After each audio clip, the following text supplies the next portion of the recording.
हम कर्तव्य का पालन करेंगे।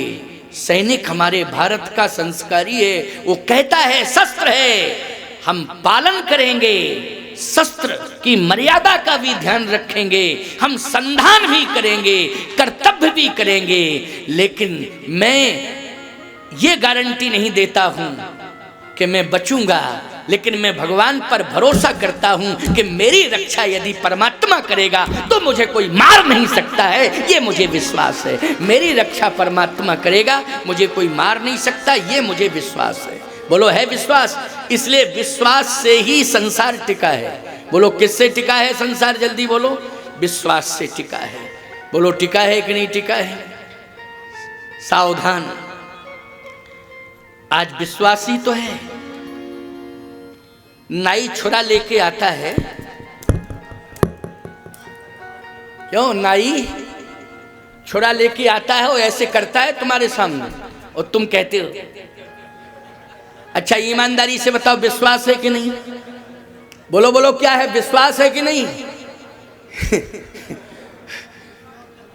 हाँ, तो समझने की कोशिश करना। देखो जरा समझने की, तुम समझदार हो, समझदार को इशारा ही काफी है ना? विश्वास है, विश्वास की बात है। अच्छा एक बात बताएं आपको, नाई के हाथ में छुरा हो तो और बंदर लेके आ जाए छुरा हो, वो करे तो विश्वास करोगे? बोलो जल्दी। उस समय थोड़ा समझदारी का परिचय देना पड़ेगा। क्यों भाई? समझदारी, ये बंदर है, ये इसमें विवेक नहीं है, ये निश्चित रूप से कहीं भी वार प्रहार कर सकता है ना? विश्वास की बात है। इसलिए विश्वास, सावधान, हमें भगवान पर विश्वास करना है। भगवान मेरी रक्षा, हम कर्तव्य तो करेंगे, हम कर्तव्य से चूकेंगे नहीं, लेकिन हमें विश्वास किस पर करना है? भगवान पर विश्वास करना है। और सुनो, हमारे देश का सैनिक, उन सैनिकों की हम दुआएं करते हैं हमेशा। हर मंच पर हम इस बात को कहते हैं कि मैं परमात्मा से जब जागता हूं, प्रार्थना करता हूं, तो परमात्मा से सबसे पहले अपने देश के मंगल के लिए, हमारे देश के जो सैनिक हैं, उन सैनिकों को सदा सुरक्षा मिलती रहे और आप अपनी कृपा से उन्हें सुरक्षित करते रहें। बस यही मुझे वचन चाहिए आपसे प्रभु, और कुछ नहीं, कि आप उनको सुरक्षित किए रहें। बस यही मुझे एक वचन चाहिए आपसे, यही मेरी मांग है, यही मुझे दीजिए। मेरे देश के सैनिक सुरक्षित रहें। बोलो देश के सैनिक सुरक्षित रहें। और देश के सैनिकों को मैंने, कई सैनिकों को पत्र लिख के भेजा है। कई सैनिकों को मैंने, जो मुझसे परिचित हैं, जिनके अते पते मुझे मालूम है, क्योंकि सबके पते मालूम नहीं, लेकिन जो मुझसे जुड़े हैं सैनिक फौजी परिवार, उन बच्चों को मैंने पत्र लिखे हैं। और उस पत्र में आशीर्वाद के साथ साथ एक संदेश लिखा है कि बेटा, जब देश की रक्षा में तुम लग ही गए हो, तो बस एक ही प्रार्थना किया करो कि एक ही दिल में ईश्वर तमन्ना है, बस यही दिल में साधना शेष रहना चाहिए। हम रहें या ना रहें, मेरा देश रहना चाहिए। बस यही चिंतन करते रहना, यही चिंतन करते रहो बेटे, यही चिंतन करते रहो। आशीर्वाद है संतों का। देश के सैनिकों को मैं बहुत आशीर्वाद देता हूं, क्योंकि वो जिंदगी और मौत की लड़ाई लड़ते हैं। बोलो लड़ते हैं कि नहीं लड़ते हैं? लेकिन पीछे नहीं हटते हैं। विश्वास है उन्हें कि हम देश के लिए आए हैं, वो देश की रक्षा के लिए कृत संकल्पित हैं, हम पीछे नहीं हटेंगे। और आज हम कथा सुन रहे हैं, सुरक्षित होकर बैठे हैं, कहीं ना कहीं उनका योगदान है कि नहीं? बोलो बहुत बड़ा योगदान है उनका। इसलिए भगवान की कृपा, ईश्वर से प्रार्थना किया करो कि जहां भी मेरे बच्चे हों, भगवान कृपा किए रहें, कृपा किए रहें। और याद रखना, शक्ति साथ जब होती है तब काम साथ देती है, शक्ति जब पास होती है तब साथ देती है। लेकिन कृपा कितनी ही दूर क्यों ना हो, तुम कहीं दूर क्यों ना हो, कृपा एक सेकंड में पहुंच जाती है और तुम्हारे साथ हो जाती है। बस केवल कृपा लेने के अधिकारी होना चाहिए। कृपा लेने का अधिकार हासिल करो, अधिकार प्राप्त करो, तो कृपा लेने का अधिकार तुम्हें तभी प्राप्त होगा प्यारे, जब तुम परमात्मा का चिंतन करोगे, परमात्मा से जुड़ोगे। आओ सुनो, भरत जी ने कहा कि नहीं, सोचने की जरूरत नहीं, आने दो आने दो। शस्त्र लेकर के आ रहे हैं, आने दो आने दो। जिसके पास जो होता है वो लेके आता है, क्यों भाई, उनके पास शस्त्र है, आने दो। जैसे आ रहे थे तो एक संत आ गया, बूढ़ा। मैं क्या कह रहा हूं, बूढ़ा जो होता है वो साधु होता है। ये बात, ये कोई जरूरी नहीं कि दाढ़ी वाड़ी रखाए हो बहुत बड़ी हो, तिलक लगाए हो तभी साधु है। बूढ़ा घर में है तो उसको साधु समझना। क्या समझना? साधु कहते हैं भद्र पुरुष को। भद्र पुरुष को क्या कहते हैं? साधु। अच्छे विचार वाले को क्या कहते हैं? साधु। समझ गए हो कि नहीं? अब हम लोगों के पास रुपया पैसा नहीं है, इसलिए हम रखाए रहते हैं। क्या करें, कहाँ से पैसा वैसा कौन देगा, बोलो भाई, इसलिए रखाए हैं अपने। आनंद है वो भगवान के द्वारा दिया हुआ, ये प्रसाद है इसलिए। और गुरुदेव का भेष है, इसलिए गुरु का भेष है तो हम इसको कैसे दूर कर देंगे। गुरु ने कहा नहीं, ये तिलक, ये भेष, ये वस्त्र ठीक है, आपकी कृपा है, आदेश है, उसका पालन कर रहे हैं। समझ गए हो कि नहीं?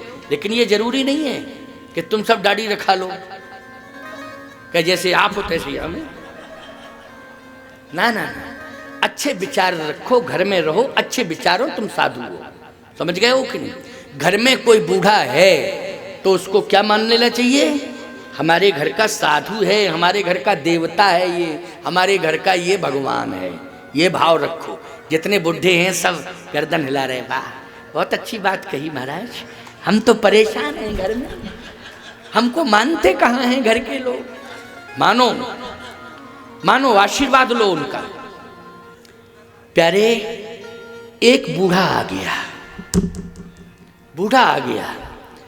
अगर बूढ़ा नहीं होता श्रृंगबेरपुर में तो याद रखना एक रक्त की नदी बह जाती, गंगा के किनारे एक खून की नदी बह जाती। बोलो बह जाती कि नहीं बह जाती? इतना बड़ा संघर्ष होने वाला था। बूढ़ों की जरूरत है। आज अगर घर में बूढ़ों को महत्व दिया जाए और बूढ़ों की बात मान ली जाए तो कभी भी समाज के अंदर खूनी संघर्ष नहीं हो सकता है। ये मैं विश्वास के साथ कह रहा हूं। आज जो खूनी संघर्ष बड़े बड़े हो रहे हैं, जिससे तुम्हारी जमीन जायदादें बिक रही हैं, अदालतों के चक्कर काटते फिर रहे हो, लाखों रुपया पुलिस तुमसे ले रही है, डंडे भी खा रहे हो और जमीन भी बिक रही है, इज्जत भी जा रही है। ईमानदारी से बताओ ये किसके कारण जा रही है? ना समझी के कारण, अविवेक के कारण। किसके कारण? अविवेक के कारण। और यदि तुम थोड़ा बूढ़े की बात मान लेते तो याद रखना ये नौबत नहीं आती। और श्रृंगबेरपुर का इतिहास ये बता रहा है कि जैसे बूढ़ा आया उसने कहा रुको रुको। श्रृंगबेरपुर का राजा बूढ़े का आदर करना जानता है। क्या करना जानता है? बूढ़े का आदर। कहा रुको। निषाद ने कहा सेना से रुक जाओ। क्या बात है, कहां जा रहे हो? भरत से युद्ध करने के लिए। क्यों? इसलिए कि भरत सेना लेकर जा रहे हैं, श्री राम से युद्ध करना चाहते हैं। तो पहले मुझसे युद्ध करें तब राम जी के पास पहुंचे। जब तक हम जिंदा हैं कैसे जाने देंगे राम के पास भरत को? पहले तो मैं युद्ध करूंगा। उस बूढ़े ने कहा नहीं नहीं, बूढ़े कहे। बूढ़ा शब्द आया कि नहीं आया? बूढ़े कहीं सगुन विचारी, ओ भरत है मिली ये न हुई है रारी। बूढ़े ने कहा कि सगुन मानी अनुभव। ये मेरा अनुभव कह रहा है कि भरत से पहले संवाद करो, बातचीत करो, युद्ध होगा ही नहीं। पहले बातचीत तो करो। पहले विवाद क्यों कर रहे हो? पहले संवाद करो, बातचीत करो। बातचीत में क्या निर्णय होता है, निष्कर्ष क्या निकलता है, फिर विचार करना पड़ेगा। लेकिन पहले तो बातचीत करो। ये हटाओ सेना, क्योंकि राम ही भरत मनावन जाही। भरत जो है राम जी को मनाने जा रहे हैं। रूठ गए राम, रूठे हुए राम को मनाने के लिए जा रहे हैं। निषाद राज जी ने कहा कि मनाने के लिए जा रहे हैं। हाँ, ये सत्य है। बूढ़े ने कहा मेरा अनुभव, और अगर विश्वास नहीं है तो बातचीत कर लो ना, क्या दिक्कत की बात करो। निषाद ने एक बात कही, क्या मैं राजा हूं? राजा के पास 4 नीतियां होती हैं, साम दाम दंड भेद। तो मैं अपनी नीतियों का प्रयोग करूंगा। देखो, पहले है साम नीति, फिर है दाम नीति, और फिर है भेद नीति, अंत में है दंड नीति। क्यों भाई? अंत में क्या है? दंड नीति। जब इन सबसे काम न चले तब दंड नीति का प्रयोग करना चाहिए। तो पहले साम नीति। तो उस बूढ़े ने कहा इसलिए तो मैं कह रहा हूं कि तुम राजा हो तो साम नीति का पहले प्रयोग करो। और साम नीति का अर्थ है कि बातचीत में इतनी विनम्रता होना चाहिए कि शब्द से ही दूसरे का सम्मान हो जाए। यही है साम नीति। शब्द इतना अच्छा निकलना चाहिए कि दूसरे का सम्मान हो जाए। और सम्मान किसी का करोगे तो निश्चित रूप से परिवर्तन होगा, और सम्मान करोगे तो संघर्ष नहीं होगा, नहीं होगा, नहीं होगा। सम्मान के अभाव में ही संघर्ष होता है। क्यों भाई? होता है कि नहीं? जब सम्मान पर आंच आने लगती है तब क्या होता है? संघर्ष होता है। और सम्मान करोगे तो संघर्ष होगा नहीं। पहले साम नीति का प्रयोग करो। निषाद राज जी ने कहा सेवकों से अच्छा एक काम करो, भेंट तैयार करो। भेंट, ये भेंट का संबंध किससे है? जल्दी बोलो। सम्मान से है। भेंट का संबंध किससे है? बोलो भाई। ये डलिया लेके आए हो फल की, ये बम के गोले हैं कि फल है? बताओ जल्दी, ये फल है कि नहीं?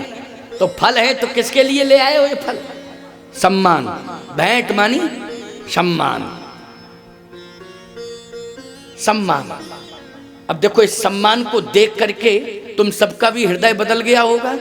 अब हम तो साधु ही ठहरे, लेकिन तुम लोगों का भी हृदय बदल गया होगा। फल देख के मुंह में पानी आ गया होगा।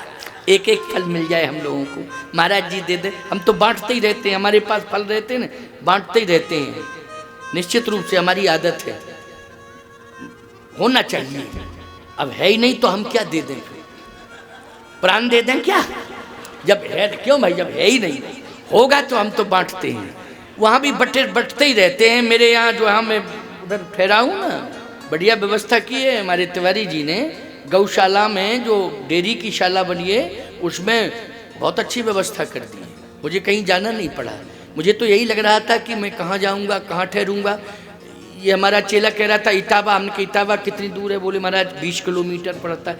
हमने कहा 20 किलोमीटर से रोज आऊँगा जाऊँगा और बीच में जाम में फंस जाऊँगा तो प्रवचन किसी खेत में होगा? निश्चित रूप से खेत में होगा किसी प्रवचन। और क्या करूँगा? मैंने कहा ये अप डाउन का तो झंझट, गांव में ही व्यवस्था होगी, लेकिन गांव के बाहर बड़ी अच्छी व्यवस्था की। बहुत बहुत धन्यवाद है, साधुवाद है तिवारी जी को। बहुत अच्छी सोच है इनकी। साम नीति, चलो तैयार करो भेंट। रामायण में लिखा है अस कही भेंट सजोवन लागे। क्या बात है? साम नीति। बोलो, प्रेरणा किसने दी साम नीति की? जल्दी बोलो। नहीं तो राजा ने तो दंड नीति का संकल्प ले लिया था कि समर मरण पुनि सुरसर तीरा राम काज क्षणभंग शरीरा सन्मुख लोय भरत तल नेऊ जियत न सुरसरी उतरन देऊ। कौन सी नीति का प्रयोग कर रहा था राजा? बोलो। दंड नीति का। भेद नीति भी नहीं, दंड नीति सीधी।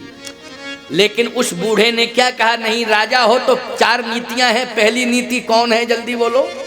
तो पहली नीति का तो प्रयोग करो, अंतिम नीति का सीधा दंडई नीति का प्रयोग नहीं। नहीं, साम नीति, साम नीति का पहले प्रयोग करो।